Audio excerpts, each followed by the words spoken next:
2 more also.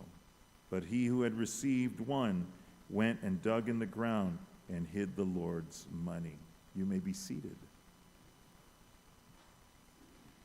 So we come to this place where in our series, The Lion of Judah, in part 65.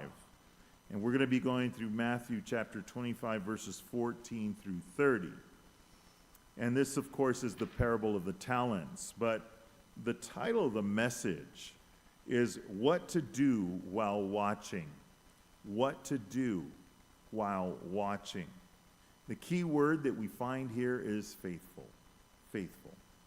The thought here is that faithful servants see Jesus with the right heart, but unfaithful servants see Jesus in the wrong way. So the breakdown is as follows. Verses 14 through 18, the responsibility that's given. The responsibility that's given. In verses 19 through 25, faithful and unfaithful. Faithful and unfaithful. And then in verses 26 through 30, the truth. The truth.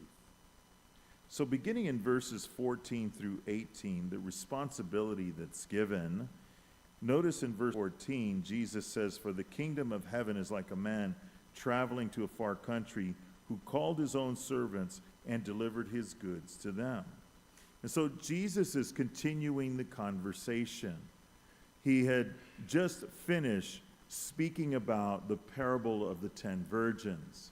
And if you remember, 5 of them had oil, 5 of them did not. And we noted that the oil was a type or a picture of God the Holy Spirit. And those 5 that didn't have oil had to go and buy oil. And while they were gone, the Lord came and ushered those who were ready into the wedding feast, leaving behind the other 5. And you remember that they knocked on the door and said, "Lord, open to us." And what was his response? "I never knew you. I never knew you." And so again, Jesus was talking to his disciples and telling them to be ready. And I think in the same way, again, in the context, what he's teaching here is he's teaching the Jews, and we're teaching about he was speaking about the tribulation and what was going to be happening and things like this. And so he's telling them to be ready. But for us, the church, the same type of things apply, as the principles that are there. We are to be ready. We should be filled with the Spirit. Those who are not filled with the Spirit are basically unbelievers. That's what they are. They're unbelievers claiming to be believers. They're unbelievers saying, "I'm a Christian," when they're actually not. And they find out that they have no oil. Well, everyone in the Christian world, everybody that's born again, should be filled with the Spirit. Again, that's the evidence of salvation. It's not speaking in tongues, it's not these things, but the evidence is love that comes in the power of the Holy Spirit. And so again, we're to be filled with the Spirit. Now, notice now he launches into this parable of the talents. Again, it's what he's going to do now that we've been filled with the Spirit. He's telling us to what we should do in the Spirit as we're waiting here on this earth. What to do while we're watching.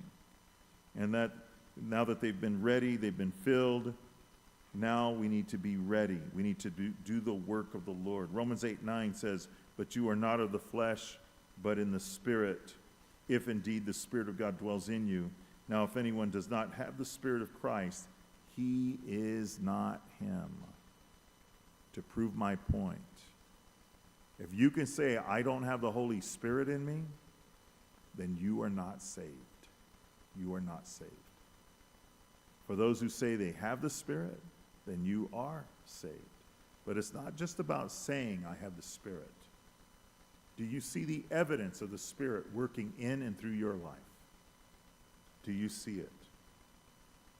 At the same time, though, as you had those virgins that were waiting around for the bridegroom, God hasn't called us to wait like that. That's why he's speaking to the disciples of the talents now. He hasn't called us to go and sell our houses and sell our businesses and to sell everything that we have, go put on some white robes, run up to Goat Mountain and wait for the coming of the Lord. He hasn't called us to do that. He's called us to occupy, okay, to do the work. That's what he's called us to do.